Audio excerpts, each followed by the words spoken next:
The morning sun cast long shadows across the courtyard of Buckingham Palace as Sergeant James Mitchell adjusted his crisp uniform one final time. Today marked his first day as part of the American diplomatic security detail assigned to protect. The visiting Secretary of State, James, had spent 12 years in the military, serving 3 tours overseas, but nothing had prepared him for the grandeur and strict protocol of the British royal residence, standing at 6 feet 2 inches with broad shoulders and a commanding presence. James was known among his peers for his direct approach and unwavering dedication to duty. His colleagues often joked that he could spot trouble from a mile away and wasn't afraid to speak his mind when necessary. What they didn't know was that beneath his tough exterior lay a man who deeply respected tradition and honor, values that had been instilled in him by his grandfather. World War II. The palace grounds buzzed with activity as preparations continued for the state dinner scheduled for that evening. Royal guards in their iconic red uniforms and tall black hats stood at attention at various posts, their faces stoic and unchanging. James observed them with professional interest, noting their discipline and bearing. He had studied British military protocol extensively before this assignment, understanding that any misstep could create an international incident. As James made his rounds, he noticed something that made his trained eye narrow with concern. Near the East Wing entrance, where several high-ranking officials would be arriving later, one of the royal guards appeared to be struggling. The guard, a young man who looked to be in his early 20s, was swaying slightly on his feet. Face had taken on a pale, almost greenish hue, and small beads of sweat were forming on his forehead despite the cool morning air. James had seen this before during his military service. The combination of standing at rigid attention for extended periods, the weight of the ceremonial uniform, and various other factors could sometimes cause even the most seasoned soldiers to experience what was commonly known as parade ground syndrome. The condition could lead to fainting, and if it happened during a formal ceremony, it could be both dangerous for the individual and embarrassing for the institution. Moving closer while maintaining his own professional demeanor, positioned himself where he could keep an eye on the struggling guard. The young man's breathing appeared shallow, and his grip on his rifle seemed to be loosening. James recognized all the warning signs of an impending collapse. In his experience, once a soldier reached this stage, they typically had only minutes. Before losing consciousness, the American sergeant found himself in a difficult position. Protocol dictated that he should not interfere with British military personnel unless specifically requested. The chain of command was clear, and overstepping boundaries could result in serious diplomatic consequences. However, his training and basic human compassion urged him to act before the situation became worse. James glanced around the courtyard, looking for a British officer or anyone in authority who might address the situation. The nearest British official was a captain, who stood approximately 50 yards away, engaged in conversation with other dignitaries. Several other royal guards remained at their posts, locked in their traditional stance, unable to break formation. Even if they noticed their colleagues' distress, the struggling guard's condition continued to deteriorate. His knees began to buckle slightly, and he seemed to be using his rifle more for support than for ceremonial purposes. James calculated that the young man had perhaps 30 seconds before he would collapse completely. The thought of watching a fellow serviceman fall and potentially injure himself while others stood by felt wrong to every fiber of James's being. Making a split-second decision that would change everything, James broke from his assigned position and strode quickly toward the distressed royal guard. His military boots clicked sharply against the cobblestone as he approached, drawing attention from nearby personnel. Several other guards' eyes shifted slightly, though they maintained their rigid postures, and a few palace staff members paused in their duties to observe the unusual scene unfolding. "Soldier, you need to step back immediately," James said, in a firm but not unkind voice as he reached the guard's position. "You're about to go down, and I'm not going to let that happen on my watch." The royal guard's eyes widened in surprise and confusion. No one had ever broken protocol like this before, especially not a foreign officer. He tried to respond, but his voice came out as barely more than a whisper. I can't. The ceremony. James moved to the guard's side, positioning himself. to catch the young man if he fell. "Listen to me carefully," he continued, his voice carrying the authority of years of military experience. "Your health is more important than any ceremony. You're going to sit down right now, or you're going to fall down. Those are your only two options." By now, the commotion had attracted considerable attention. Palace staff members stopped their preparations to stare at the unprecedented scene. Other royal guards remained frozen in their positions, uncertain whether to maintain protocol or respond to what was clearly becoming an emergency situation. The British Captain James had noticed earlier was now walking quickly toward them, his face showing a mixture of concern and confusion. The struggling royal guard looked desperately between James and his approaching superior officer, clearly torn between following orders and acknowledging his physical distress. His face had grown even paler, and his hands were visibly shaking. James could see that the young man was fighting a losing battle against his body's limitations. "With respect, this man needs immediate attention," James called out to the approaching captain, his voice carrying across the courtyard louder than anyone expected. The volume and directness of his statement seemed to echo off the ancient walls of the palace, creating a moment of stunned silence among everyone present. What happened next would be talked about in military circles for years to come, analyzed by protocol experts, and become the subject of heated debates about duty, compassion, and the complex nature of international military cooperation. The American officer had crossed a line that many believed should never be crossed, setting in motion a series of events that would test the diplomatic relationship between two allied nations and force everyone involved to examine their understanding of honor, duty, and human decency. Captain William Thornbury had served in the British Army for 15 years and had never encountered a situation quite like this. As he approached the scene where an American officer was essentially ordering one of his men to abandon his post, his mind raced through the various protocols and procedures that governed such circumstances.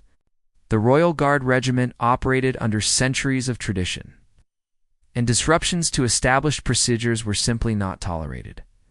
"What exactly is happening here?" Captain Thornbury demanded as he reached the group, his crisp British accent cutting through the tension. His eyes moved between James and the clearly distressed Royal Guard. Taking in the situation with the practiced assessment of an experienced officer, James turned to face the captain, while maintaining his protective position near the struggling guard. "Sir, this soldier is experiencing what appears to be heat exhaustion or parade ground syndrome. He needs immediate medical attention and should be relieved from his post before he collapses." The directness of James's statement and his failure to use proper British military courtesies immediately put Captain Thornbury on edge.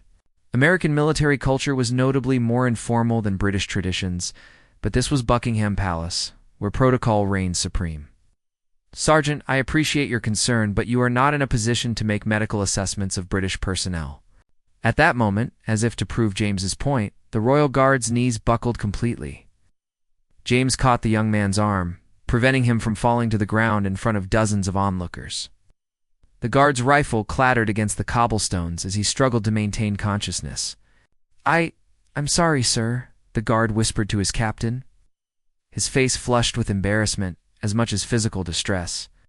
"Get him some water immediately, Captain," Thornbury ordered to a nearby staff member, his professional concern overriding his annoyance at the protocol breach. However, as he helped support his soldier, he continued to address James with barely concealed irritation. "Your intervention, while well-intentioned, has created an unnecessary disruption to palace security." James felt his jaw tighten at the suggestion that preventing a medical emergency was somehow inappropriate. His years of military service had taught him that taking care of soldiers always came first, regardless of circumstances or protocol. "With respect, Captain, there was nothing unnecessary about preventing one of your men from hitting the ground unconscious. That would have been a much bigger disruption to your security." The exchange was drawing more attention than either officer wanted. Palace staff members were gathering at a respectful distance, whispering among themselves about the unusual confrontation between the American and British officers.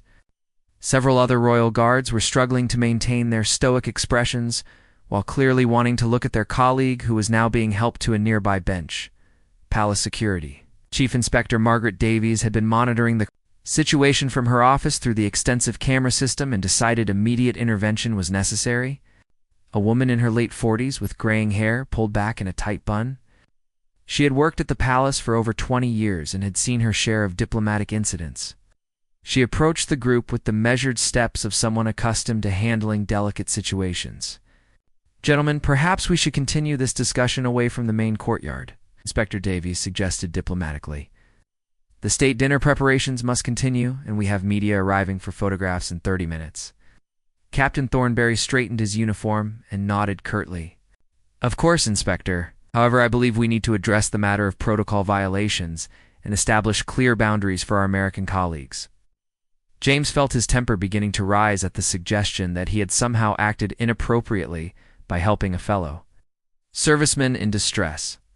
Protocol violation. "I prevented one of your soldiers from passing out during what I assume is an important ceremony. In the American military, we call that doing our job." "This is not the American military," Captain Thornberry replied sharply. "This is the British Royal Guard, and we have procedures that have been in place for centuries. Those procedures exist for very good reasons, and they are not subject to interpretation by foreign personnel, regardless of their good intentions." The injured Royal Guard, now sitting on the bench with a cup of water, looked mortified at being the center of such a heated discussion between two senior officers. At 22 years old, Private David Collins had joined the Royal Guard Regiment. Straight from basic training, proud to be selected for one of the most prestigious assignments in the British military, now he felt responsible for creating what appeared to be developing into a serious diplomatic incident. "Act, sirs, please," Private Collins said weakly, attempting to stand. "I should have been stronger. This is my fault entirely." Both James and Captain Thornberry turned to the young soldier simultaneously. "You stay seated until the medic clears you," James said firmly, his protective instincts overriding military hierarchy. "Private Collins, you will follow medical guidance, but you will also remember that this situation has escalated beyond what should have been a simple medical matter," Captain Thornberry added. Though his tone softened slightly when addressing his own soldier, Inspector Davies watched the dynamics between the three men with professional interest. She could see that both officers were fundamentally concerned about the welfare of the young guard, but their different military cultures and understanding of appropriate protocol were creating unnecessary conflict. The situation needed to be diffused quickly before it attracted even more attention or reached the ears of senior diplomatic officials. Perhaps Inspector Davies interjected carefully. "We might consider that both officers acted appropriately according to their own military traditions. Captain Thornberry, your concern for maintaining proper protocol is understandable. Sergeant Mitchell, your quick action potentially prevented a more serious incident. The question now is how we move forward constructively." That moment, a middle-aged woman carrying a medical bag, who immediately began checking Private Collins's vital signs. Her assessment confirmed what James had suspected. The young guard was suffering from dehydration and the physical stress of maintaining rigid posture in uncomfortable conditions. He needs to rest for at least an hour and should not return to ceremonial duties today, she announced after her examination. Captain Thornberry's expression showed his frustration with the entire situation. Losing a guard on the day of a major state dinner created logistical complications, but he couldn't argue with a medical professional's assessment. "Very well. Private Collins, you are relieved from duty pending full medical clearance." James felt a sense of vindication, but he could see that his relationship with the British officers had been damaged by the confrontation. American directness and British formality had created tensions that extended far beyond the immediate medical situation. What should have been a simple case of one soldier helping another had become a complex diplomatic issue that would require careful handling to resolve. Word of the incident spread quickly through the palace's informal communication network. By lunchtime, nearly every staff member, guard, and security personnel had heard some version of what had happened in the courtyard. The stories varied in detail. The central facts remained consistent. An American officer had publicly challenged British protocol by intervening with a royal guard, creating a confrontation with a British captain that had drawn attention from dozens of witnesses. Colonel Robert Harrison, the senior British military liaison for the state dinner, received the report in his office overlooking the palace gardens. A decorated veteran with 30 years of service, Colonel Harrison Ousts had managed countless diplomatic events and understood better than most how quickly small incidents could escalate into major international problems. The timing could not have been worse, with the Secretary of State's arrival scheduled for just a few hours. "Send for both officers," Colonel Harrison instructed his aide. "I want to hear their accounts directly before this gets any further out of hand." Meanwhile, James sat in the American delegation's temporary office space, reviewing the incident in his mind. His supervisor, Major Patricia Williams, had already been briefed on the situation and was trying to determine how to handle what was rapidly becoming a diplomatic headache. Major Williams had worked with James for 3 years and knew him to be a reliable, level-headed officer who rarely acted impulsively. "Help me understand exactly what happened out there," Sergeant Major Williams said, closing the door to ensure privacy. "I've heard 3 different versions already, and I need to know the facts before Colonel Harrison calls us in." James recounted the events methodically, explaining his observations of Private Collins's deteriorating condition, his assessment of the imminent danger, and his decision to intervene. "Ma'am, I watched that kid for 10 minutes. I was going down whether I helped him or not. The only question was whether he was going to fall on his face in front of cameras and diplomats, or whether someone was going to catch him." Major Williams nodded thoughtfully. She had seen enough military medical emergencies to understand James's assessment was likely accurate. However, she also understood the delicate nature of international military cooperation and the importance of respecting host nation protocols. "Don't question your medical judgment or your intentions, Sergeant. But the British are saying you violated their chain of command and created a public spectacle that undermined their authority." "With respect, Major, their authority was about to be undermined a lot more by having one of their guards collapse during a state ceremony. I made a judgment call based on 12 years of military experience and basic human decency." Before Major Williams could respond, a knock at the door interrupted their conversation. Colonel Harrison's aide entered with a formal request for both American officers to attend an immediate meeting in the colonel's office. The tone of the request made it clear this was not optional. The walk to Colonel Harrison's office felt longer than the actual distance covered. James found himself reflecting on similar situations from his past deployments, times when split-second decisions had saved lives but created paperwork and investigations. He had always believed that doing the right thing was more important than following procedures blindly, but he was beginning to understand that his philosophy might not translate well to the highly formal environment of royal protocol. Colonel Harrison's office was an impressive space filled with military memorabilia and photographs documenting decades of British military history. The colonel himself was a tall, lean man with graying hair and sharp eyes that seemed to take in every detail.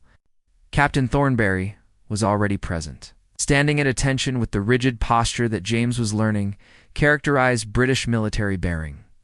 "Gentlemen and lady," Colonel Harrison began, nodding to Major Williams. "We have a situation that requires immediate resolution. In a few hours, we will be hosting one of the most important diplomatic events of the year. I cannot have tensions between our military personnel creating distractions from that mission." James maintained his professional demeanor, but felt compelled to state his position clearly. "I understand the concern about protocol, but I would make the same decision again under identical circumstances. Protecting the welfare of military personnel should always take priority over ceremonial procedures." Captain Thornberry's jaw tightened visibly at James's statement. "Colonel, with respect, this attitude exemplifies exactly the problem we're facing. The American sergeant seems to believe his judgment supersedes established British military protocol and chain of command. Such thinking is incompatible with joint operations requiring precise coordination and mutual respect." Captain Thornberry raises valid concerns about command structure and protocol, Colonel Harrison acknowledged. However, Sergeant Mitchell's actions, while irregular, appear to have been motivated by legitimate safety concerns. The question is how we resolve this situation in a way that allows both nations to maintain their dignity and continue working together effectively. Major Williams decided to interject with what she hoped might be a diplomatic solution. Colonel, perhaps we could frame this as a learning experience that highlights the different approaches our militaries take to similar situations. Both officers acted according to their training and cultural expectations. The challenge is finding common ground that respects both traditions. James appreciated his superior's attempt at diplomacy, but he felt the need to address the underlying issue more directly. Sir, if I may, I think we're missing the most important point here. Private Collins needed help, and he got it. He broke protocol, but that protocol was about to be broken anyway when he hit the ground unconscious. The only difference is that my way prevented injury and embarrassment. Colonel Harrison studied James carefully, recognizing the type of soldier who put mission accomplishment and care of personnel above personal advancement or political considerations. Such officers were valuable, but sometimes difficult to manage in highly structured environments. Sergeant, I don't dispute your assessment of the medical situation. However, you must understand that the Royal Guard operates under protocols developed over centuries to maintain discipline, unity, and effectiveness. When those protocols are bypassed, it creates precedents that can undermine the entire system. The room fell silent as each person considered the competing priorities at stake. Protocol versus pragmatism, tradition versus adaptability, national, military culture versus international cooperation. These were not simple issues with clear-cut answers, and everyone present understood that their handling of this situation could have implications far beyond the immediate incident. Captain Thornberry finally broke the silence. Colonel, I want to be clear that I bear no personal animosity toward Sergeant Mitchell. His intentions were clearly honorable. However, I cannot accept that good intentions justify disregarding established command structures, especially in such a public manner. If we allow such exceptions, where does it end? James felt his frustration rising again, but forced himself to maintain professional composure. Captain, I respect your position, but I would ask you to consider this. What if your protocol had resulted in serious injury to Private Collins? Would maintaining proper procedure have been worth that cost? Because from where I was standing, that was the choice I was facing. The tension in Colonel Harrison's office was palpable as the debate continued. Each officer held firm to their position, representing not just personal views, but deeply ingrained military cultures and traditions. The colonel recognized that this was about much more than a single incident. It was about the fundamental differences between how American and British forces approached military service and decision-making. I think we need to step back and examine what actually happened here. From a broader perspective, Colonel Harrison said, moving to the window that overlooked the courtyard where the incident had occurred. Captain Thornberry, in your assessment, was Private Collins in actual medical distress. Captain Thornberry hesitated for a moment before responding. Sir, based on the medic's subsequent evaluation, it appears the soldier was indeed experiencing physical difficulties that required attention. However, that does not change the fact that proper channels existed for addressing such situations. And what are those proper channels? James asked, unable to keep a slight edge from his voice, because I looked around that courtyard for someone. In authority, and the nearest British officer was 50 yards away, engaged in conversation. By the time proper channels were followed, your soldier would have been unconscious on the ground. Major Williams placed a subtle hand on James's arm, a gesture meant to remind him to maintain diplomatic protocol, even while defending his actions. She understood his frustration, but also recognized that antagonizing their British colleagues would not help resolve the situation. Colonel Harrison turned back to face the group, his expression thoughtful. Sergeant Mitchell raises an interesting point about the practical realities of emergency situations. Captain Thornberry, if you had been in the American sergeant's position, with no immediate access to British command authority, and you observed a soldier in obvious distress, what would you have done? The question caught Captain Thornberry off guard. He prided himself on following proper procedures, but he was also a soldier who understood the importance of caring for his men. Sir, I would have attempted to signal for assistance.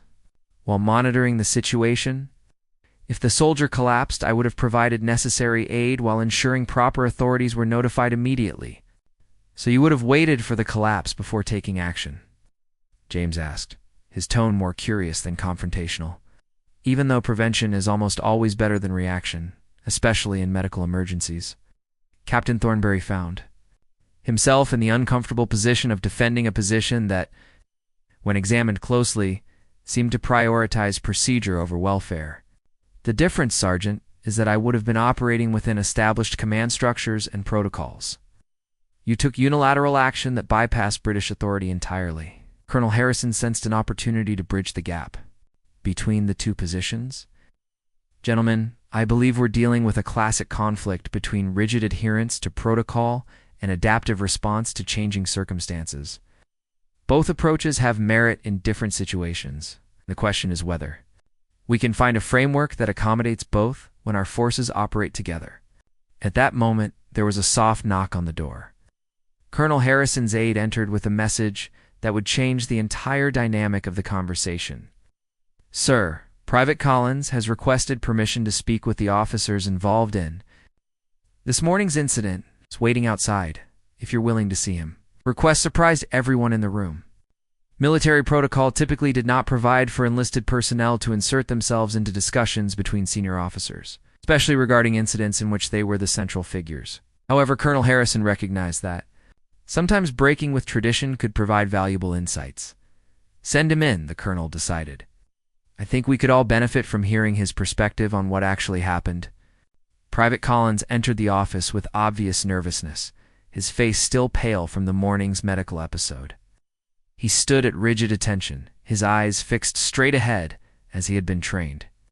The young soldier was clearly intimidated by the gathering of senior officers, but determined to have his say. Private Collins, Colonel Harrison said gently, please be at ease and speak freely.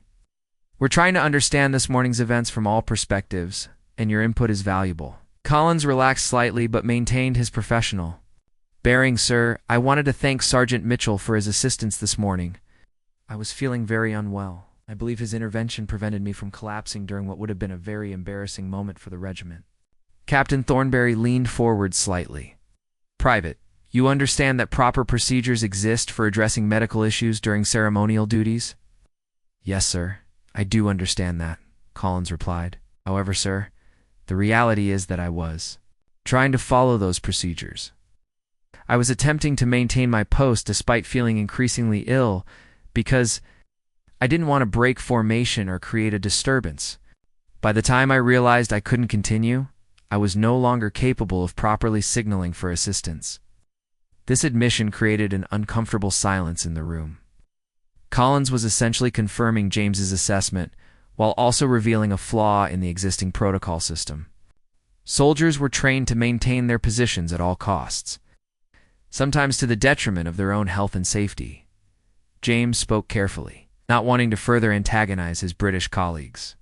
Private, can you help us understand what you were thinking in those final moments before I approached you? Collins looked briefly at Captain Thornberry, seeking permission to speak candidly. The captain nodded, and Collins continued. Sir, I was trying to calculate whether I could last until the next scheduled break in ceremony. I was hoping that if I just focused hard enough, I could make it through. But I was also becoming aware that I might not have a choice in the matter. When Sergeant Mitchell approached me, I was actually relieved that someone had recognized the situation. Major Williams saw an opportunity to reframe the entire discussion. Private Collins. From your perspective as the person who was actually experiencing the medical emergency, do you feel that Sergeant Mitchell's actions were appropriate? Ma'am, I believe Sergeant Mitchell may have prevented a much worse situation. If I had collapsed during the ceremony, it would have been far more disruptive and embarrassing for everyone involved. His quick thinking allowed the situation to be resolved quietly and professionally. Captain Thornberry found himself in an increasingly difficult position. His own soldier was essentially validating the American officer's actions while highlighting potential problems with existing British protocol. However, he remained concerned about the broader implications of allowing such interventions to become acceptable. Private Collins, Captain Thornberry said, I appreciate your perspective, and I'm glad you received the help you needed. However, you must understand that military discipline requires adherence to established procedures. Even when individual circumstances might suggest alternative approaches, Colonel Harrison had been listening carefully to all perspectives and was beginning to formulate a way forward that might satisfy everyone's concerns while preventing similar incidents in the future. Private Collins, thank you for your courage in speaking candidly about this situation. Your insights have been valuable, and I want you to know that seeking help when you need it is never something to be ashamed of. You're dismissed to continue your medical rest. After Collins left the room, Colonel Harrison addressed the remaining officers with a more decisive tone. Gentlemen, and Major Williams, we have heard all perspectives on this incident. Now we need to determine how to move forward in a way that maintains the integrity of both our military traditions while ensuring the safety and welfare of all personnel under our joint command. Colonel Harrison moved to his desk and pulled out a folder containing joint operation protocols that had been developed over years of American-British military cooperation. The documents represented countless hours of negotiation and compromise between two allied nations with different approaches to military culture and command structure. Today's incident was testing those agreements in unexpected ways. Before we proceed, Colonel Harrison said, I want everyone to understand that this conversation stays within this room until we determine the appropriate way to document and address what happened. The state dinner is in 6 hours, and we cannot afford to have unresolved tensions affecting our ability to work together professionally. Major Williams nodded her agreement, while James maintained his professional composure despite feeling that his character and judgment were being called into question. Captain Thornberry remained visibly uncomfortable with the entire situation, clearly preferring clear-cut rules to the ambiguous circumstances they were now navigating. Colonel Major Williams said, I believe Sergeant Mitchell acted within the spirit of our joint operation agreements, which emphasize mutual support and assistance between American and British personnel. While he may have stepped outside strict protocol, his actions were consistent with the values we both claim to share. Captain Thornberry shifted in his chair before responding. Major Williams, I don't dispute the sergeant's good intentions or our shared values. However, command structure exists for reasons that go beyond mere bureaucracy. When those structures are bypassed, it creates uncertainty about authority and decision-making that can have far-reaching consequences. James had been listening to the debate for over an hour and felt compelled to address what he saw as the fundamental issue being overlooked. Sir, with permission to speak freely, I think we're overcomplicating this situation. The soldier needed help. I provided it, and everyone went home healthy. If that creates problems for military protocol, then maybe the protocol needs to be examined, not the decision to help. The directness of James's statement created another moment of tense silence. Colonel Harrison recognized that the American sergeant was expressing a viewpoint that many soldiers would privately support, even if they wouldn't voice it so boldly in a formal setting. The challenge was finding a way to acknowledge that perspective, while maintaining the discipline and structure that military organizations required. Sergeant Mitchell, Colonel Harrison said carefully, your point about examining our protocols is not without merit. Military procedures should serve the mission and the welfare of personnel, not the other way around. However, any changes to established procedures must be made through proper channels and with careful consideration of all potential consequences. At that moment, Colonel Harrison's aide knocked and entered with an urgent message. The Secretary of State's advance team had arrived early and was requesting an immediate briefing on security arrangements. The political stakes of the evening were suddenly very present in the room, reminding everyone that their military disagreement was taking place within a much larger diplomatic context. Gentlemen, Colonel Harrison said, standing to indicate, the meeting was reaching a conclusion. We need to resolve this matter now. I'm going to make a command decision that I believe serves everyone's interests while maintaining the integrity of our respective military traditions. James and Captain Thornberry both straightened, recognizing that they were about to hear the official resolution of their conflict.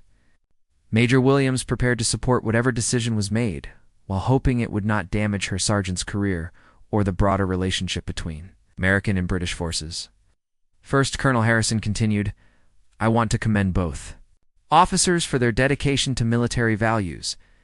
Even though those values led them to different conclusions about appropriate action, Captain Thornberry, Your commitment to protocol and command structure is exactly what I would expect from a British officer. Sergeant Mitchell, your quick thinking and concern for a fellow soldier's welfare reflects the best traditions of American military service. The compliment surprised both officers, who had expected the resolution to involve some form of criticism or disciplinary action. Colonel Harrison was demonstrating the kind of diplomatic leadership that had made him successful in joint operations throughout his career. Second, the colonel went on, I believe this incident highlights the need for clearer guidelines about emergency situations during joint ceremonial duties. I will be recommending that both British and American military leadership develop enhanced protocols that provide for immediate assistance to personnel in medical distress. Regardless of nationality or command structure, Captain Thornbury looked thoughtful at this suggestion. The idea of formalizing emergency response procedures could address his concerns about command authority while accommodating the kind of quick thinking that James had demonstrated. Sir. If such protocols existed and were clearly understood by all personnel, it would eliminate the ambiguity that created today's situation. James felt a sense of relief that the resolution was moving toward practical solutions rather than punishment. For his actions, Colonel, I would be happy to participate in developing such protocols. My experience suggests that medical emergencies don't wait for proper paperwork. But I understand the need for clear guidelines about when and how to intervene.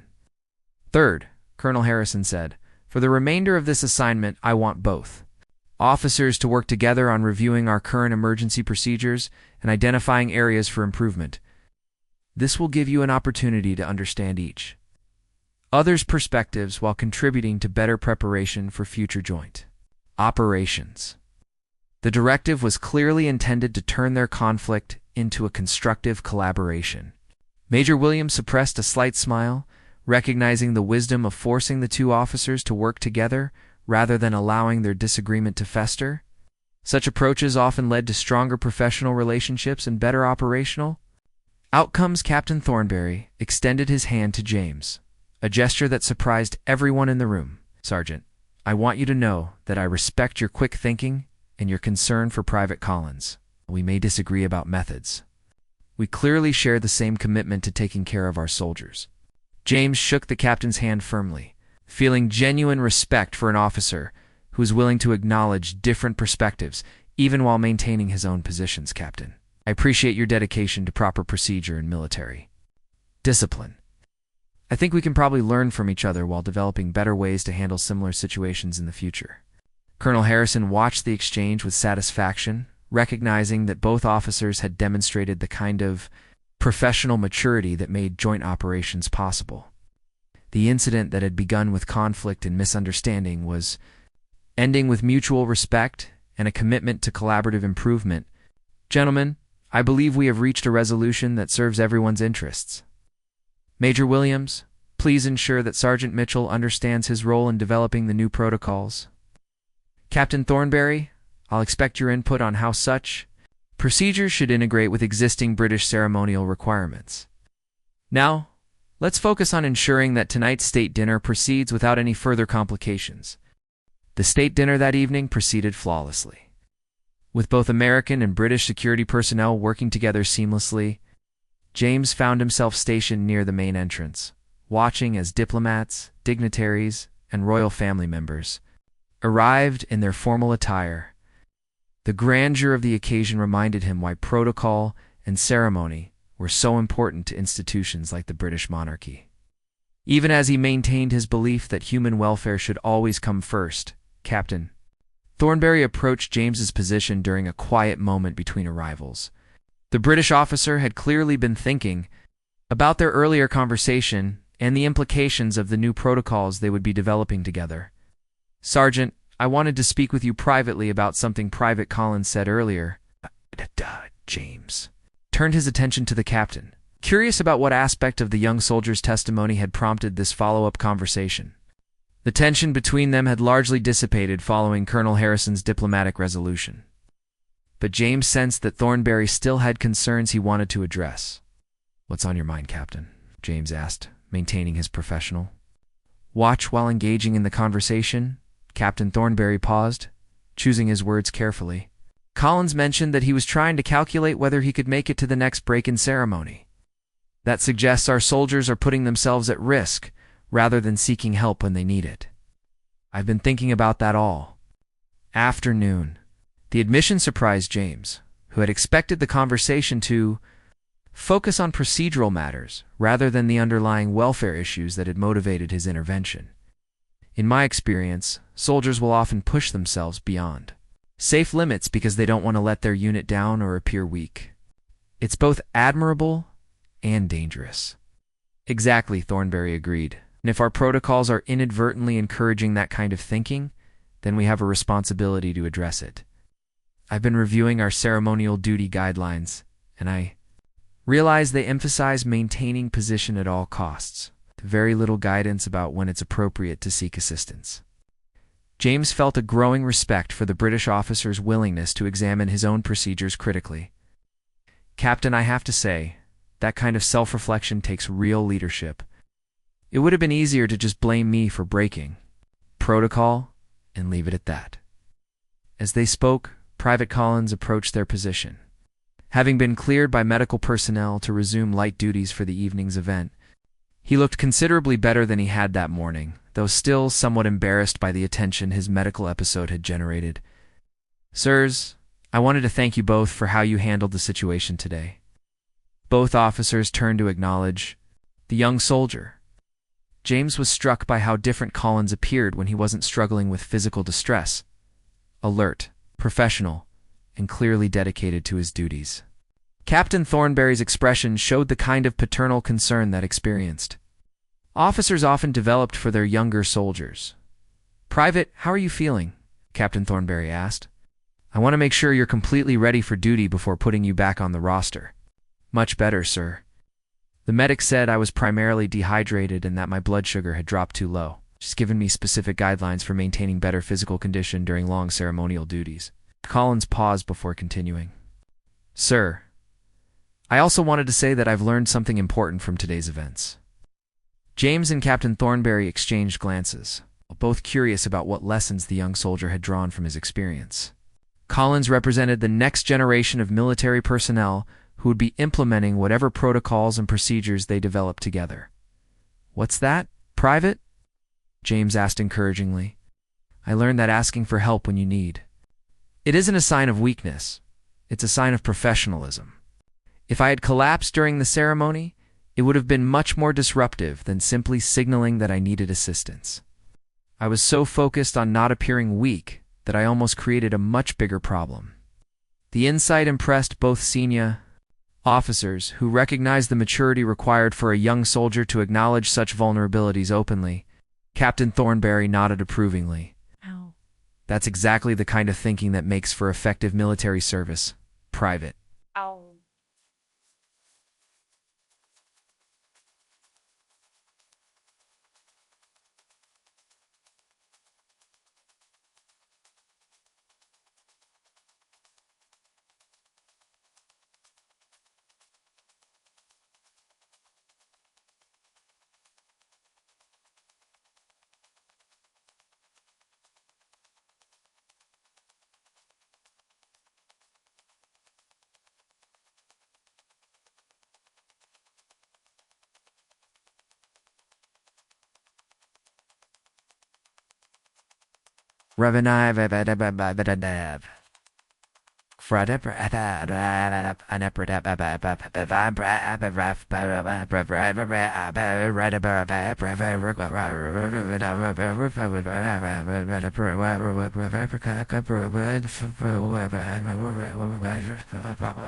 Your limitations in acting appropriately is far more valuable than trying to push beyond them inappropriately. James found himself thinking about his own military experience and the lessons he had learned about leadership, protocol, and the balance between following orders and exercising judgment. Collins. You've actually identified something that took me years to understand. The best soldiers aren't the ones who never need help. They're the ones who recognize when they need help and know how to get it effectively.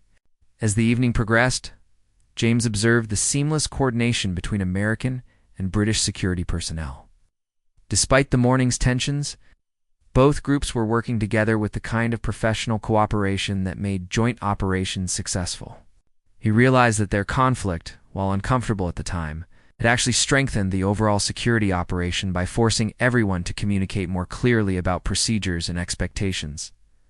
Later that night, after the state dinner had concluded successfully and all the dignitaries had departed safely, Colonel Harrison gathered the key personnel for a brief after-action review. These sessions were standard practice for major security operations, allowing teams to identify what had worked well and what might need improvement for future events. Overall, this was an exemplary security operation, Colonel Harrison began. The cooperation between American and British personnel was outstanding, and there were no significant incidents or protocol violations during the formal proceedings. James appreciated the colonel's tactful reference to protocol violations, understanding that it was an acknowledgement of the morning's events without making them a focus of the evening's success. The diplomatic handling of the entire situation had impressed him, reinforced his respect for experienced military leadership. Captain Thornberry requested permission to address the group. "Sir, I wanted to mention that Sergeant Mitchell and I have begun preliminary discussions about enhanced emergency protocols for joint ceremonial duties. We believe the ideas we're developing could improve both safety and operational effectiveness for future events." The statement represented a significant evolution from the morning's confrontational atmosphere. James realized that what had begun as a clash between different military cultures was ending as a collaborative effort to improve procedures and protect personnel more effectively. Major Williams smiled slightly, recognizing the diplomatic skill with which both officers were transforming their earlier conflict into constructive cooperation.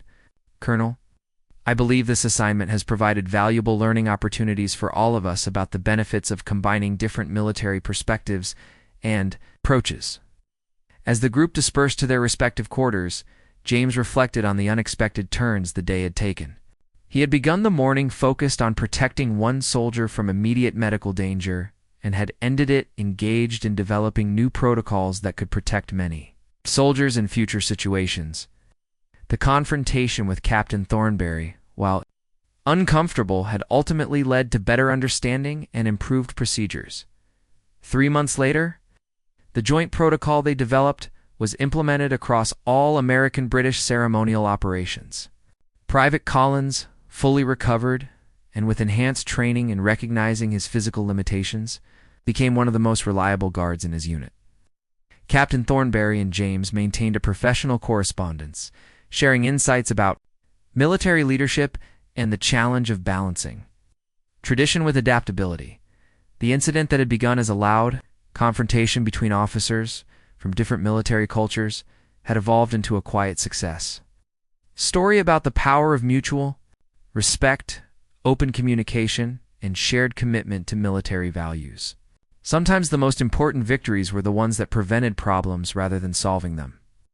And sometimes the best leadership decisions were the ones that brought people together rather than driving them apart.